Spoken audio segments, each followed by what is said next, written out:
Bienvenue à toutes et à tous pour ce cours d'évangélisation aux témoins de Jéhovah. La question se pose, pourquoi évangéliser les témoins de Jéhovah? Eh bien, je répondrai par amour pour eux. Ce sont des brebis qui aiment profondément Dieu, avec un zèle exemplaire, qui ont un profond respect pour Jésus, mais ne peuvent l'aimer pleinement. Ces brebis ont été volées alors qu'elles appartiennent à notre berger, Jésus. Nous allons découvrir comment et ce que nous pouvons faire pour qu'elles retournent vers le Seigneur. Nous allons rythmer ce cours avec des points phares. L'historique, pourquoi le nom de témoins de Jéhovah, leur croyance, quel évangile prêchent-ils, et enfin, comment aborder et discuter avec un témoin de Jéhovah. Sans plus tarder, commençons. Leur historique en 2 mots. Charles Taze Russell, le fondateur des étudiants de la Bible, né en 1852 et décédé en 1916. Ancien pasteur adventiste et ayant des liens très étroits avec la franc-maçonnerie. Il fonda la société Watchtower Bible Tract and Society en 1884.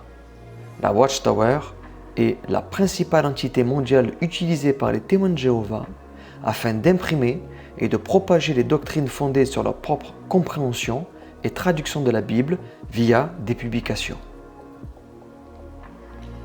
Joseph Franklin Rutherford, le successeur de Charles Taze Russell, donne le nom de témoins de Jéhovah en 1931. À savoir, les témoins de Jéhovah ont leur propre Bible, traduction du Monde Nouveau révisée de 2018, et n'utilisent que leur Bible dans les salles du royaume. Ne soyez donc pas étonnés par certaines divergences de traduction. Le tétragramme YHWH présent dans le Nouveau Testament alors qu'il est absent dans les écrits originaux retrouvés, Jéhovah à la place du Seigneur même s'il s'agit de Jésus, et autres textes effacés. Alors, allons un peu plus en profondeur. Tous les chrétiens connaissent cette parole, et je crois pouvoir dire le monde entier connaît cette parole de Jésus, que celui qui est sans péché lui jette la première pierre. L'histoire de la femme adultère contenue dans Jean chapitre 8, versets 1 à 11, est une merveilleuse considération de la loi couronnée par l'amour du Christ. Ce passage anéantit tout extrémisme religieux quant au jugement et au regard de condamnation que certains pourraient avoir avec leur prochain, même sous prétexte de vouloir observer la loi. Eh bien, qu'ont fait les témoins de Jéhovah avec cet enseignement? Ils ont tout simplement enlevé ce passage de leur propre Bible.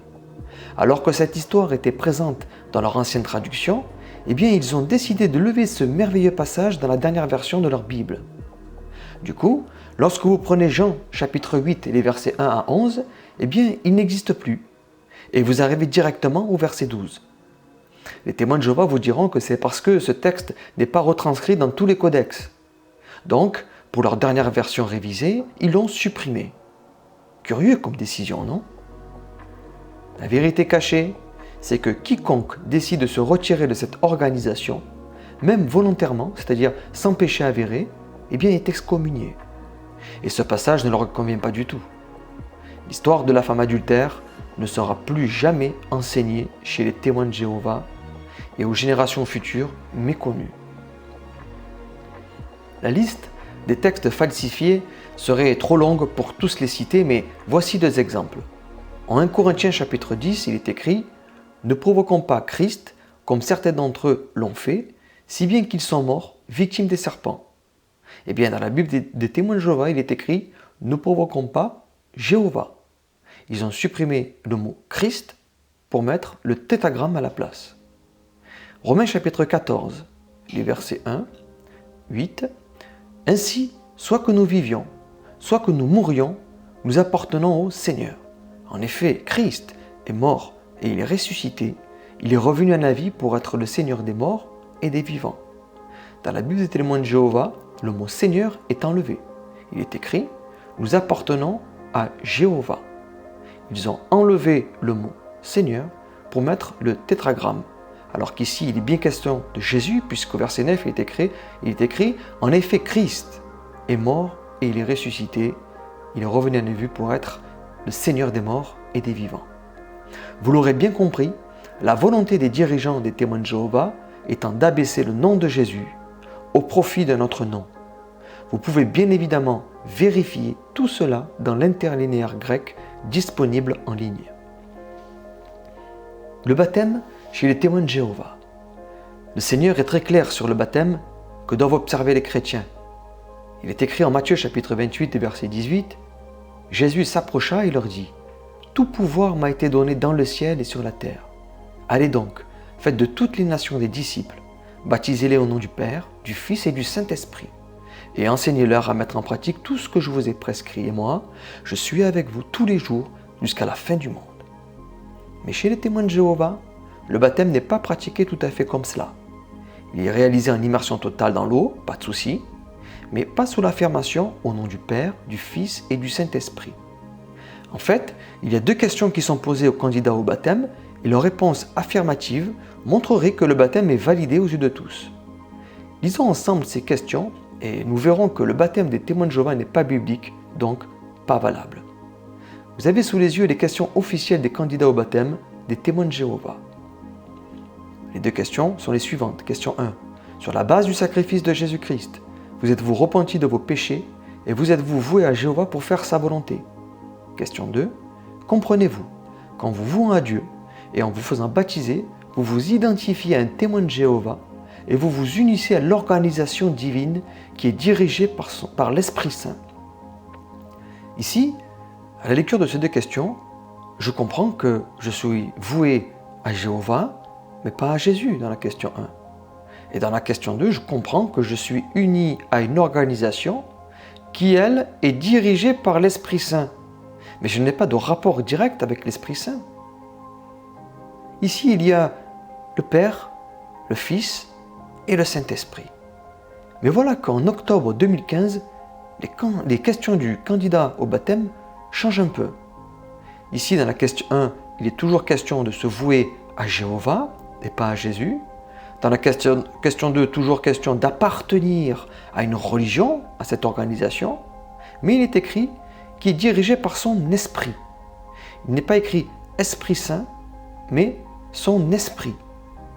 Et en janvier 2020, les questions ont encore une nouvelle fois de plus évolué. Comprenons à la question 1 que nous sommes voués à Jéhovah et pas à Jésus. Et à la question 2, le Saint-Esprit a totalement disparu.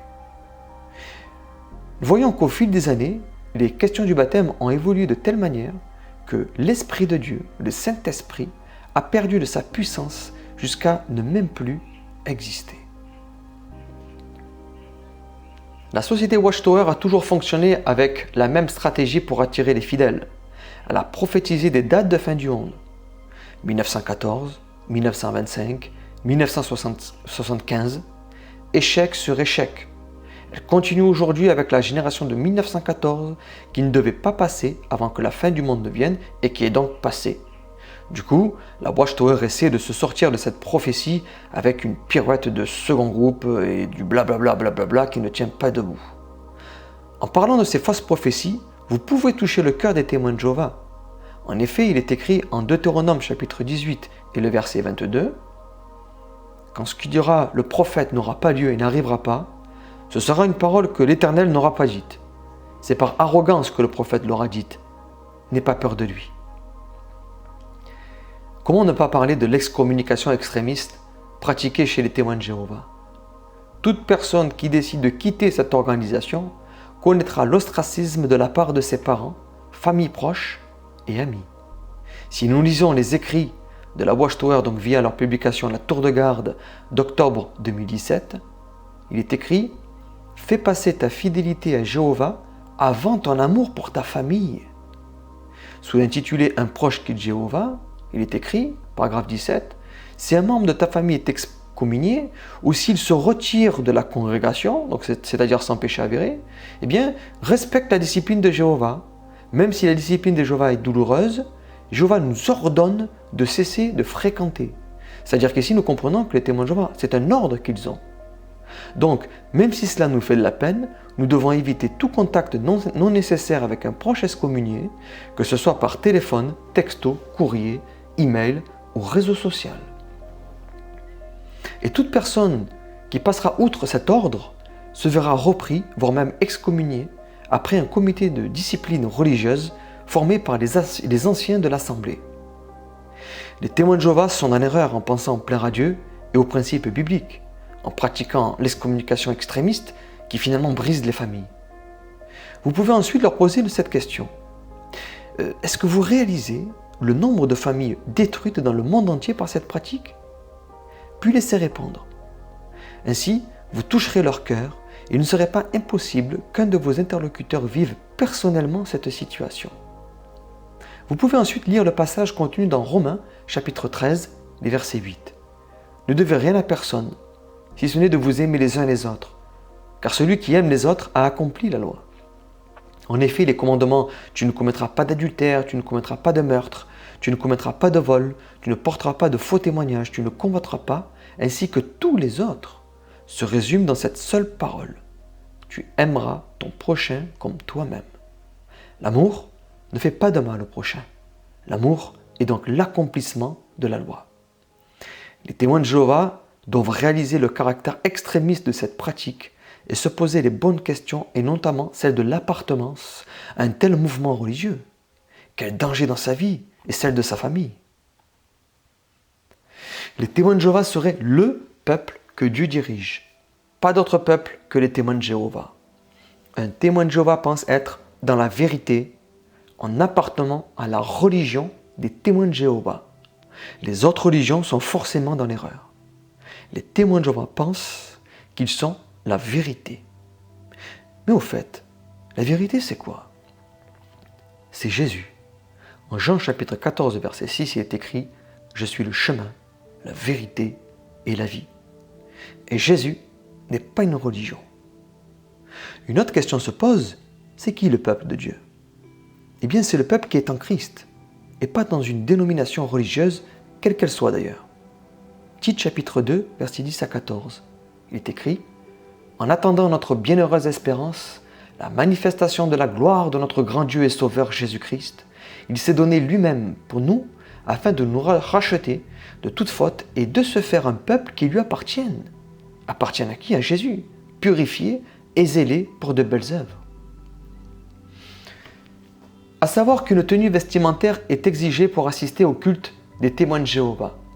Costume cravate pour les hommes, et s'ils décident de ne plus porter la cravate, celui-ci sera repris par les anciens de l'Assemblée. Pour les femmes, jupe au niveau du genou, voire en dessous du genou. Et si elles décident de porter un pantalon, celle-ci sera également reprise par les anciens de l'Assemblée.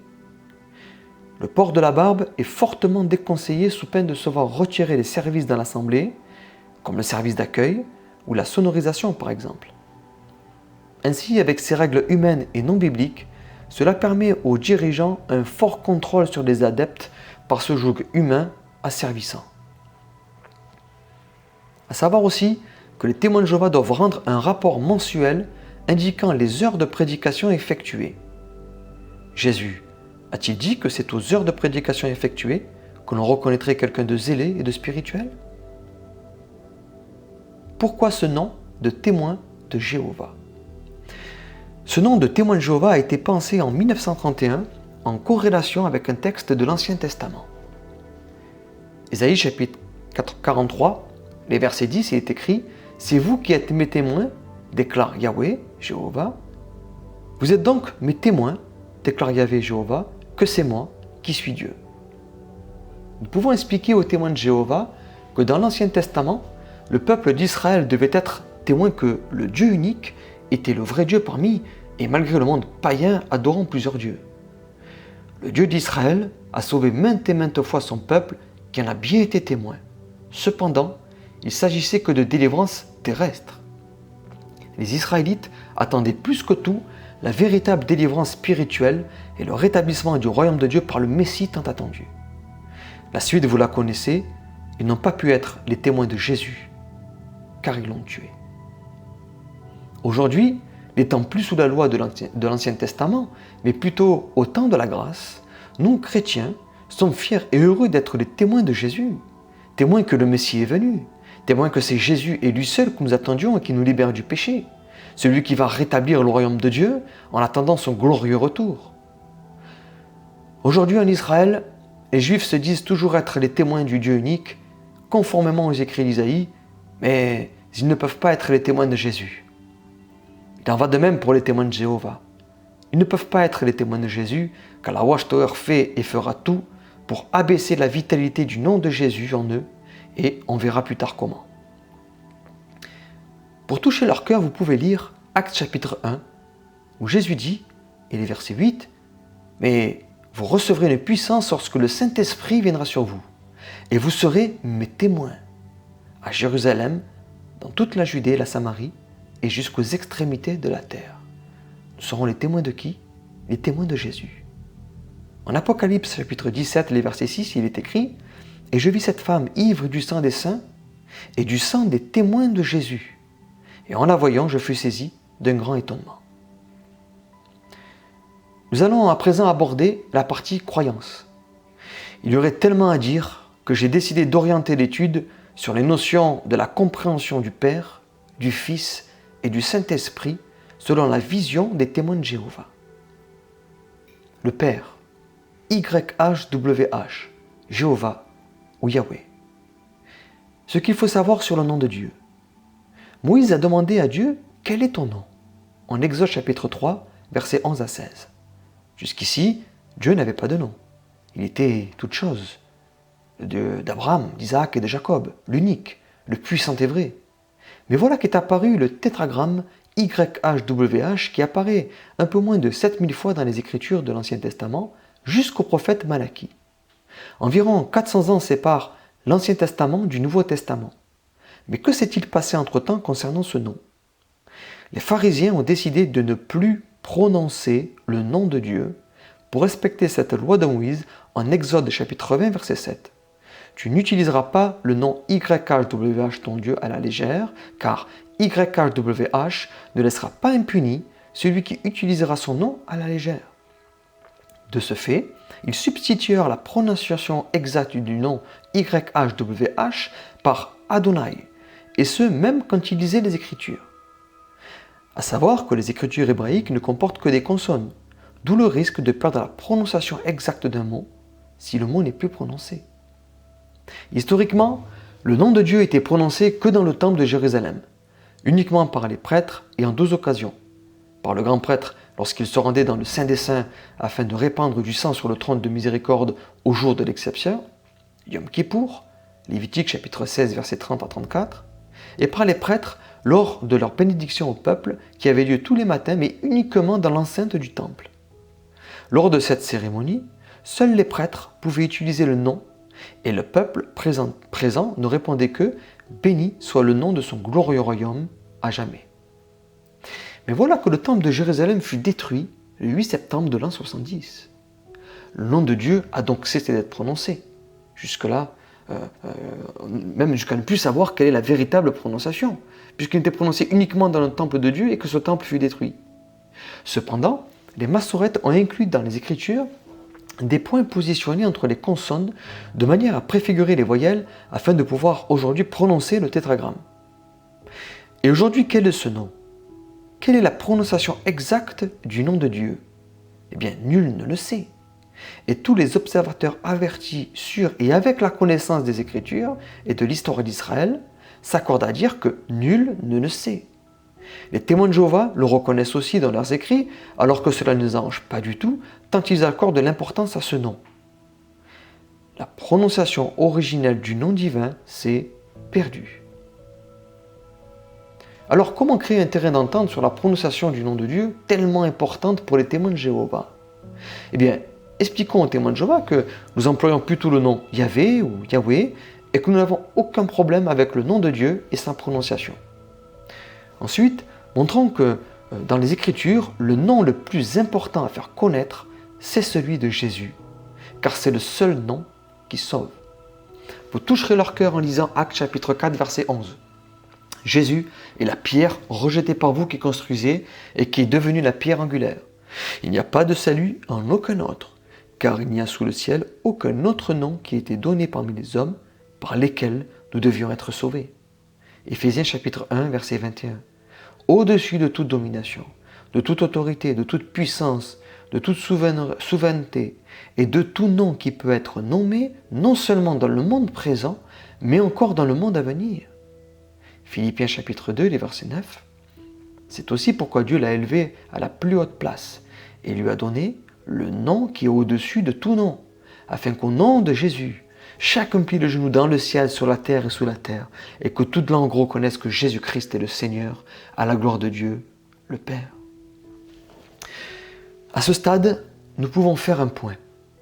Ces chrétiens portent le nom de témoins de Jéhovah, sont voués à Jéhovah, prêchent le royaume de Jéhovah, ne prient et n'adorent que Jéhovah et Jésus dans tout ça. Pour un témoin de Jéhovah, Jésus est le Fils de Dieu, mais attention, il n'est pas question pour eux de reconnaître Dieu en chair, mais plutôt la réincarnation d'un ange en chair. Oui, vous avez bien entendu, les témoins de Jéhovah enseignent que Jésus est l'archange Michel fait homme. Et là, vous allez comprendre que cet enseignement est le début de la coupure avec la relation qu'un chrétien doit avoir avec Jésus. Pour des disciples de Christ, c'est étrange, non ? En effet, les témoins de Jéhovah n'ont aucune relation personnelle avec Jésus. Ils ne lui parlent pas, ne l'entendent pas et ne le ressentent pas en eux-mêmes. Et pour cause. Depuis tout petit, un enfant témoin de Jéhovah est éduqué avec cette notion « Jésus est un ange ». Et lorsqu'il grandit, cette notion est encore rappelée et étudiée « Jésus est un ange ». Concernant la doctrine de l'ange Jésus, les témoins de Jéhovah vont s'appuyer sur le passage contenu dans 1 Thessaloniciens, chapitre 4 et verset 16. Il est écrit, en effet, le Seigneur lui-même a un signal donné, à la voix d'un archange et au son de la trompette de Dieu, descendra du ciel, et ceux qui sont morts en Christ ressusciteront d'abord. Jusque-là, vous me direz, mais il n'est pas écrit que Jésus est l'archange ici. Oui, mais dans la Bible des témoins de Jéhovah, ce n'est pas écrit comme ça. Il est écrit, en effet, le Seigneur lui-même a un signal donné avec la voix d'un archange ou au son de la trompette de Dieu, etc. Et les témoins de Jéhovah vous diront, vous avez vu, c'est l'archange. Alors, tout ceci est, je dirais, tiré par les cheveux, et on ne peut pas faire une doctrine avec ce passage interprété à leur manière. Nous comprenons plutôt que Jésus va être annoncé par un archange, mais qui n'est pas l'archange lui-même. Les témoins de Jéhovah prendront un autre passage, celui de la lettre aux Colossiens, chapitre 1, versets 15 à 20. Il est écrit « Il est l'image du Dieu invisible, le premier-né de toute la création.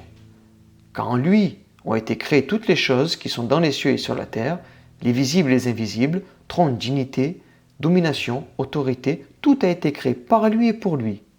Il est avant toute chose, et toute chose subsiste en lui. Il est la tête du corps de l'Église, il est le commencement, le premier-né d'entre les morts, afin d'être en tout le premier. Car Dieu a voulu que toute sa plénitude habite en lui.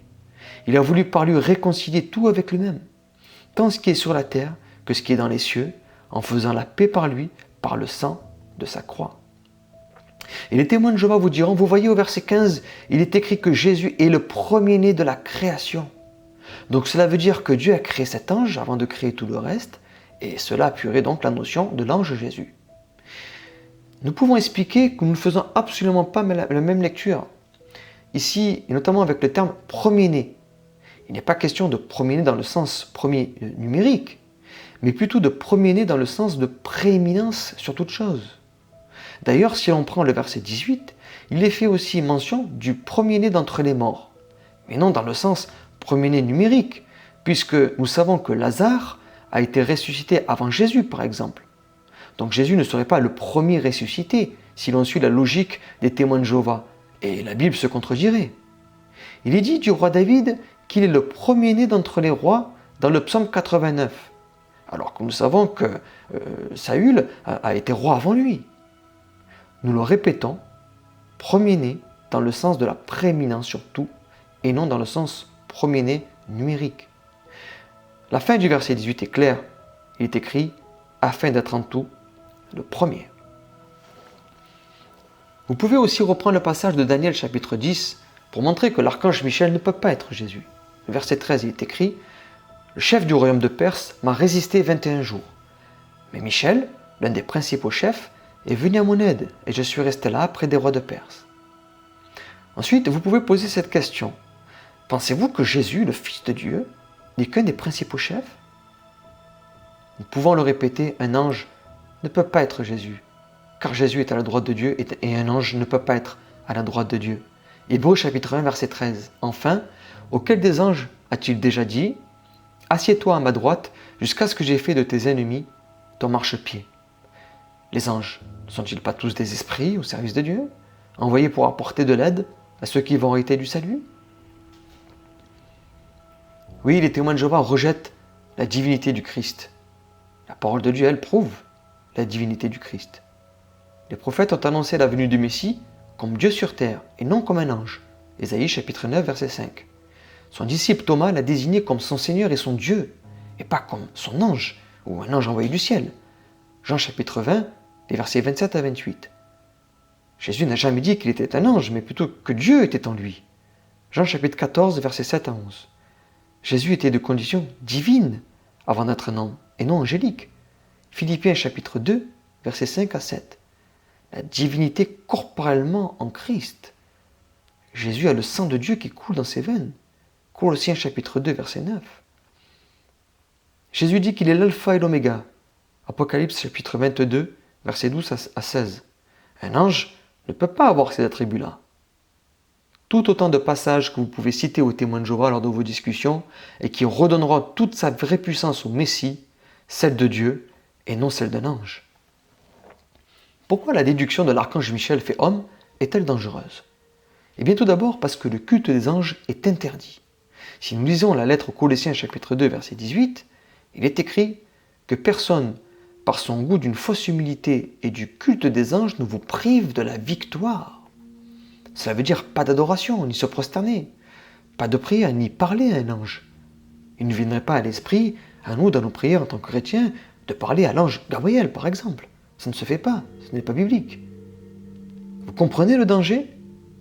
De cette déduction découle la perte quasi totale de la relation avec notre Seigneur Jésus. C'est pour cela que c'est extrêmement dangereux. Les témoins de Jéhovah sont coupés de Jésus, donc coupés de Dieu en vérité. Les témoins de Jéhovah vous diront que non, car à la fin de leur prière, ils prononcent le nom de Jésus. Mais Christ n'est pas un mot de passe pour accéder à Dieu. Ce n'est pas « Sésame, ouvre-toi » et puis c'est tout. Non, la relation avec Dieu est très spirituelle et elle implique la conviction que le sacrifice de l'agneau brûle au plus profond de nous. Si nous voulons à nouveau ressentir l'Esprit de Dieu, grosse différence. L'objectif commence à se dessiner, celui de rétablir la relation des témoins de Jéhovah avec Jésus. Un témoin de Jéhovah ne trouvera pratiquement aucun intérêt à parler avec le Fils puisqu'il pense avoir accès auprès du Père directement. Alors, comment inciter un témoin de Jéhovah à avoir une relation personnelle avec Jésus? Eh bien, en lui rappelant la relation qu'il doit avoir avec Jésus en tant que chrétien. Il porte le nom de chrétien, disciple de Christ, porteur de la lumière de Christ. Jésus est donc son maître, puisque c'est dit son disciple. Jésus est son chef, et le témoin de Jéhovah le reconnaîtra facilement. Rappelez aussi que Jésus a dit que lorsque 2-3 sont réunis en mon nom, je serai présent parmi eux, et que ce n'est pas que pour faire acte de présence, sinon ça ne servirait à rien. Privilégiez le mot parler à prier lorsque l'on incite un témoin de Jéhovah à entrer en relation avec Jésus.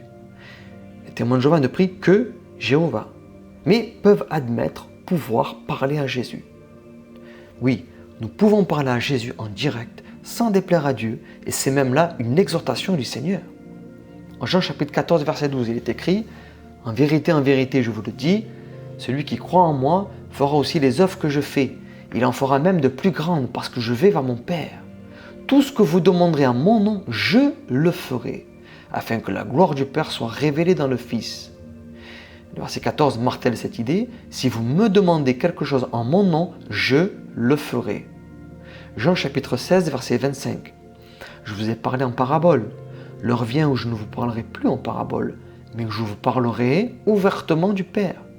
Ce jour-là, vous me demanderez en mon nom, et je ne vous dis pas que je prierai le Père pour vous. En effet, le Père lui-même vous aime, parce que vous m'avez aimé et que vous avez cru que je suis sorti de Dieu. » Vous pouvez citer les fidèles du passé qui ont parlé directement à Jésus par la prière, comme Étienne.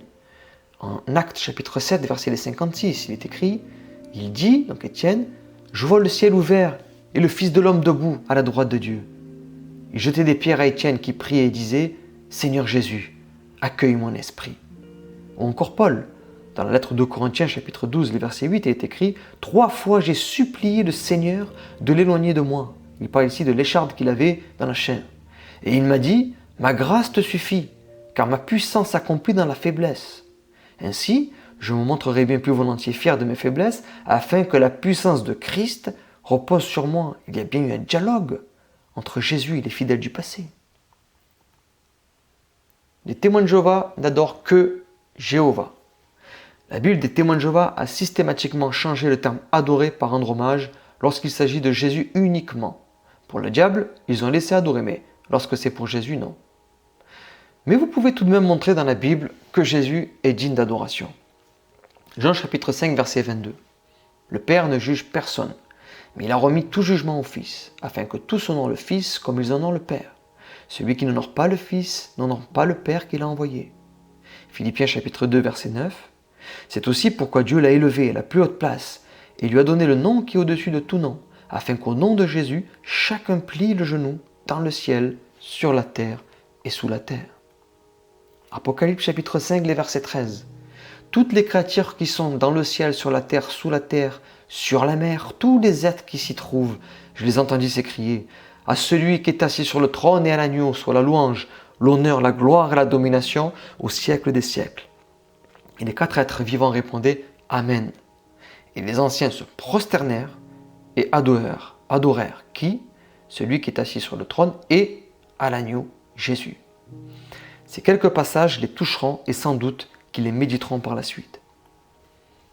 Passons à présent au Saint-Esprit.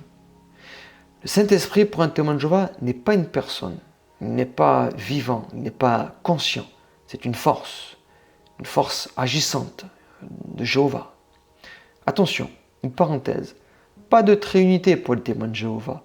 De ne pas employer ce mot trinité car il est comme hypnotique et cela court-circuiterait la discussion. Pour un témoin de Jéhovah, la Trinité, c'est rentrer dans un dogme païen catholique, donc à proscrire. Nous fermons en parenthèse. Jésus lui-même parle du Saint-Esprit à la 3e personne du singulier. En Jean chapitre 16, il est écrit au verset 13 que quand le défenseur sera venu, l'Esprit de la vérité, il vous conduira dans toute la vérité, car il ne parlera pas de lui-même, mais il dira tout ce qu'il aura entendu et vous annoncera les choses à venir. Il révélera ma gloire parce qu'il prendra de ce qui est à moi et vous l'annoncera. Tout ce que le Père possède est aussi à moi, voilà pourquoi j'ai dit qu'il prend de ce qui est à moi et qu'il vous l'annoncera. En résumé, le Seigneur dit que le Saint-Esprit conduit, entend, parle, est en mouvement. Tout ce qu'une personne vivante fait, n'est-ce pas? Éphésiens chapitre 4, verset 29. Qu'aucune parole malsaine ne sorte de votre bouche, mais seulement de bonnes paroles qui, en fonction des besoins, servent à l'édification et transmettent une grâce à ceux qui les entendent. N'attristez pas le Saint-Esprit de Dieu, par lequel vous avez été marqués d'une empreinte pour le jour de la libération. Oui, le Saint-Esprit ressent des émotions. Nous pouvons attrister le Saint-Esprit. Cela prouve qu'il est donc vivant. Pour un témoin de Jéhovah, le Saint-Esprit est une notion très très compliquée, voire même satanique. Les dons de l'Esprit, c'était pour avant, vous diront-ils. Et s'il y a manifestation, c'est l'œuvre du diable. Attention, penser de la sorte est extrêmement dangereux. Marc chapitre 3, les versets 28 à 30, il est écrit « Je vous le dis en vérité, et c'est Jésus qui parle. Tous les péchés seront pardonnés aux hommes, ainsi que les blasphèmes qu'ils auront proférés. Mais celui qui blasphémera contre le Saint-Esprit n'obtiendra jamais de pardon. Il mérite une condamnation éternelle. » Jésus parla de cette manière parce qu'il disait « Il a un esprit impur ». Et c'est exactement ce que disent les témoins de Jéhovah. S'il y a manifestation des dons de l'Esprit, cela vient du diable. Quel blasphème! Pour appuyer leurs propos, l'action du Saint-Esprit c'était pour avant, les témoins de Jéhovah vous diront 1 Corinthiens chapitre 13 et les versets 8. Il est écrit « L'amour ne meurt jamais, les prophéties disparaîtront, les langues cesseront, la connaissance disparaîtra. Et témoins de Jéhovah s'arrêteront à verset 8 en vous disant, mais vous voyez, ça devait disparaître et ça a disparu. Il suffit simplement de lire les prochains versets.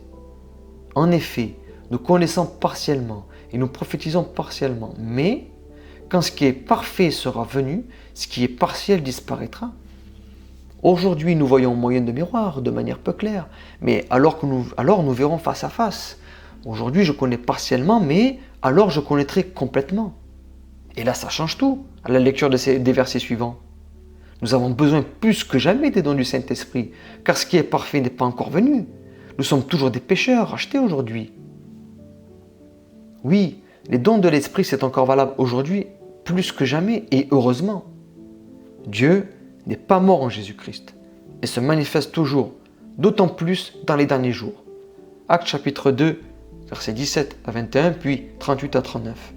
Il est écrit, « Dans les derniers jours, Dieu dit, je déverserai de mon esprit sur tout être humain. Vos fils et vos filles prophétiseront, vos jeunes gens auront des visions et vos vieillards auront des rêves. Oui, sur mes serviteurs et sur mes servantes, durant ces jours-là, donc les derniers jours, les jours que nous vivons, je déverserai de mon esprit et ils prophétiseront.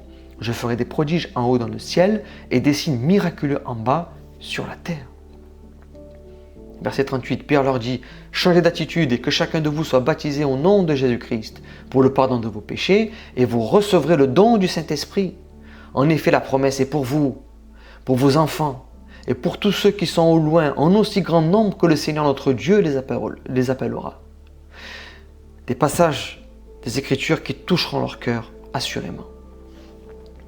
Un mot sur le repas du Seigneur. Les témoins de Jéhovah célèbrent ce repas une fois dans l'année, mais ne mangent pas le pain et ne boivent pas le vin de la Nouvelle Alliance. Ils vous diront que seuls 144 000 peuvent y participer. Luc chapitre 22, des versets 19. Ensuite, il prit du pain, et après avoir remercié Dieu, il le rompit, et le leur donna en disant, « Ceci est mon corps qui est donné pour vous. Faites ceci en souvenir de moi. » Après le souper, il prit de même la coupe, et la leur donna en disant, « Cette coupe est la nouvelle alliance, en mon sang qui est versé pour vous. Faites ceci en souvenir de moi. » Mais faire quoi? Passer le pain et le vin sans y toucher? Non, mais plutôt en le consommant, comme tout vrai chrétien respectant les directives de Christ. Jean chapitre 6, les versets 35. Jésus leur dit, « C'est moi qui suis le pain de la vie. Celui qui vient à moi n'aura jamais faim, et celui qui croit en moi n'aura jamais soif. » Jésus leur dit, « En vérité, je vous le dis, si vous ne mangez pas le corps du Fils de l'homme, si vous ne buvez pas son sang, vous n'avez pas la vie en vous-même. » Je crois que ces passages peuvent se passer de tout commentaire. Les témoins de Jéhovah n'ont pas la vie de Christ en eux-mêmes. Des textes puissants de la Bible à utiliser lors de vos discussions. Croix ou poteau? Les témoins de Jéhovah affirment que Jésus ne s'est pas fait crucifier sur une croix, mais plutôt cloué sur un poteau. C'est pourquoi, dans leur Bible, le mot croix a été remplacé par poteau de supplice. À savoir, stauros en grec a deux significations, pied droit et croix.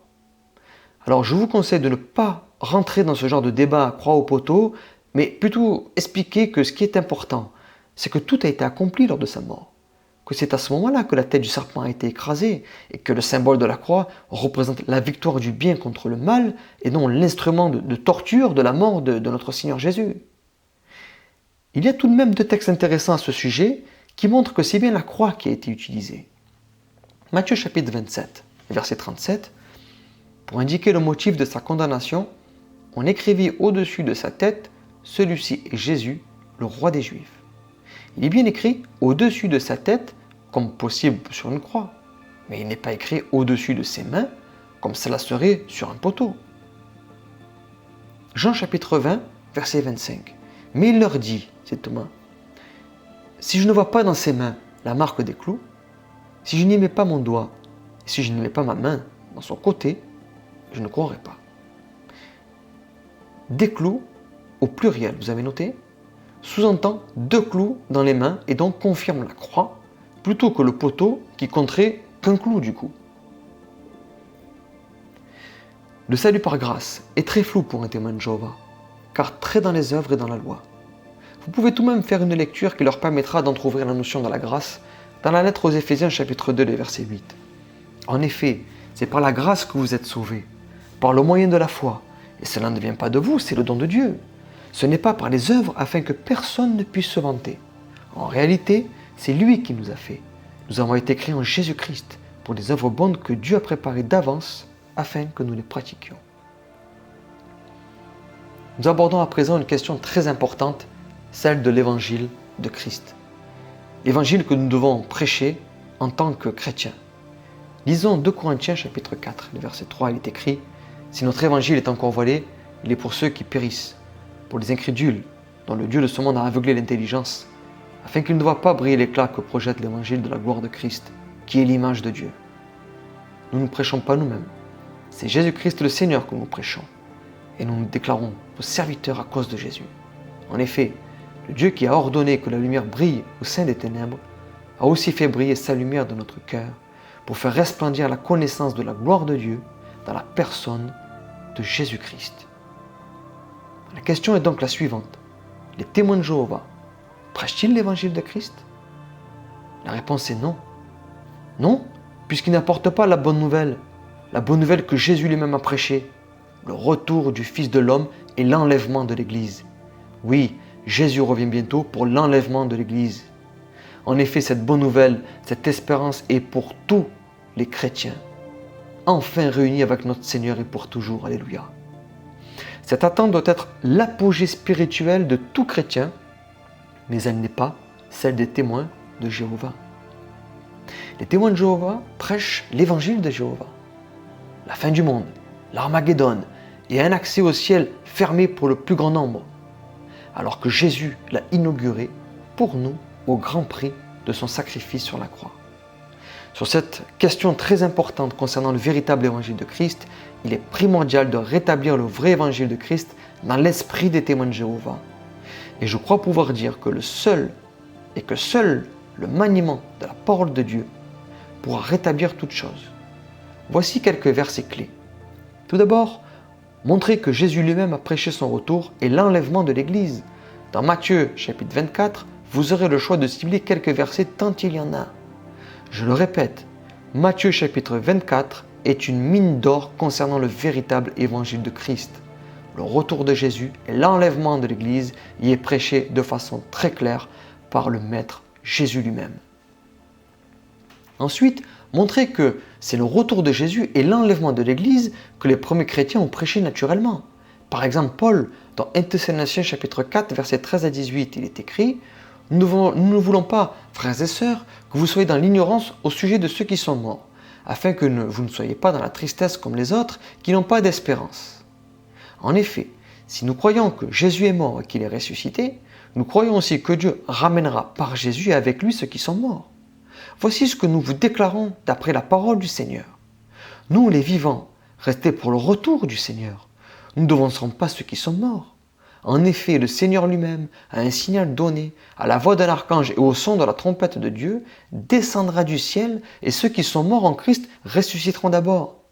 Ensuite, nous qui serons encore en vie, nous serons tous ensemble enlevés avec eux sur des nuées à la rencontre du Seigneur dans les airs. Et ainsi, nous serons toujours avec le Seigneur. Encouragez-vous donc les uns les autres par ces paroles.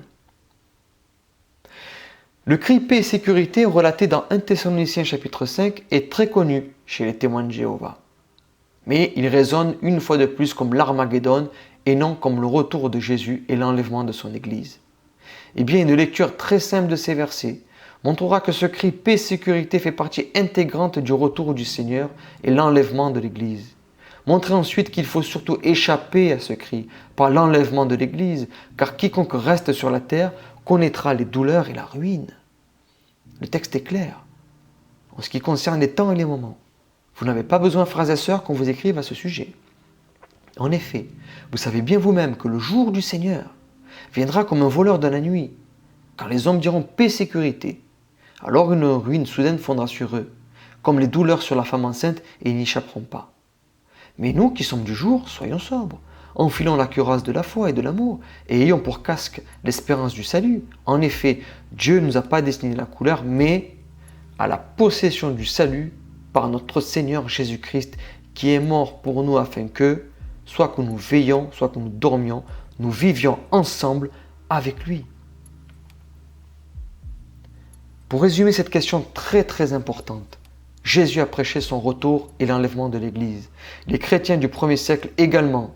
Et nous aussi aujourd'hui prêchons également cet évangile, le retour de Jésus et l'enlèvement de l'Église. Et toute personne qui prêchera un évangile différent que celui de notre Seigneur Jésus-Christ sera mis à l'écart. Paul est très clair et même plus que clair dans sa lettre aux Galates, chapitre 1, les versets 6 à 9. Il est écrit « Je m'étonne que vous vous détourniez si vite de celui qui vous a appelé par la grâce de Christ pour passer à un autre évangile. Ce n'est pas qu'il y ait un autre évangile, mais il y a des gens qui vous troublent et qui veulent déformer l'évangile de Christ. Mais si quelqu'un, même nous ou même un ange venu du ciel, vous annonçait un évangile différent de celui que nous avons prêché, qu'il soit maudit. » Nous l'avons déjà dit et je le répète maintenant. Si quelqu'un vous annonce un autre évangile que celui que vous avez reçu, qu'il soit maudit. Enfin, dernier point, comment aborder et discuter avec un témoin de Jéhovah. Savoir aborder un témoin de Jéhovah, que ce soit à leur valisette ou au porte-à-porte, est tout un art. N'oubliez pas qu'ils pensent être le peuple élu de Dieu. Il y a donc une barrière spirituelle, élitiste, voire même arrogante, qui sépare et qu'il faut absolument faire tomber pour que la discussion soit efficace. Tout d'abord, ayez un état d'esprit empreint d'amour et de paix. Si vous rentrez sur un ring avec un témoin de Jéhovah, vous avez déjà perdu. Ce qui vous permettra de les gagner, c'est l'amour. Commencez par des chaleureuses salutations, puis exprimez votre plaisir à parler avec des personnes qui croient en Dieu, peu importe leur religion. La confiance s'installe. Il est important de faire tomber la barrière peuple élu de Dieu. Donc, demandez s'ils sont chrétiens et disciples de Christ, puis attendez leur réponse. Ils vous diront que oui. Dites-leur à votre tour que vous êtes chrétien et disciple de Christ. Ça y est, la barrière est tombée. Vous parlez à présent de chrétien à chrétien. Ensuite, puisqu'ils viennent de reconnaître qu'ils sont chrétiens, demandez-leur quelle est votre relation personnelle avec Jésus. Et là, ça y est, la discussion est lancée. Cette discussion doit être centrée sur le nom de Jésus. Évitez toute polémique inutile du style croix ou poteau, ou encore la participation à telle ou telle fête d'origine païenne, parce que là, vous allez, pardonnez-moi l'expression, mais alors pédaler dans la choucroute. Que votre esprit soit rivé et centré sur la relation que nous devons avoir avec Jésus et qu'ils doivent avoir avec Jésus afin d'être des véritables enfants de Dieu et puissent être sauvés. En effet, rappelez-vous que pour un témoin de Jéhovah, Jésus est un ange et n'a pas vraiment toute sa place dans leur cœur et leur esprit. Vous pouvez par exemple dire que rabaisser Jésus à un ange n'est pas biblique. Montrez au contraire toute l'importance et la grandeur du Seigneur en leur rappelant que tout d'abord, nous sommes tous pécheurs et donc privés de la gloire de Dieu. Cela permet de rappeler les bases de nos croyances communes. Puis, citez Romains chapitre 3, verset 23. Il est écrit, et on va commencer même à partir du verset 21, « Mais maintenant, la justice de Dieu, dont témoignent la loi et les prophètes, a été manifestée indépendamment de la loi. C'est la justice de Dieu par la foi en Jésus-Christ pour tous ceux qui croient. Il n'y a pas de différence. Tous ont péché et sont privés de la gloire de Dieu. Et ils sont gratuitement déclarés justes par sa grâce, par le moyen de la libération qui se trouve en Jésus-Christ. » Oui, le Sauveur, c'est Jésus. Faisons comprendre que la solution que Dieu a prévue pour retrouver la relation avec son esprit est donc spirituelle. Ce que l'on appelle la nouvelle naissance, le baptême de l'esprit. Et ce n'est pas appartenir à une quelconque religion, mais puisque cette solution est spirituelle, et qu'elle se nomme Jésus, eh bien il faut que l'Esprit de Christ vive en chacun de nous. Mais pour un témoin de Jéhovah, que Jésus vive en chacun des chrétiens par son esprit est une notion très difficile à assimiler. C'est pourquoi la parole de Dieu doit être une nouvelle fois utilisée et plus que jamais.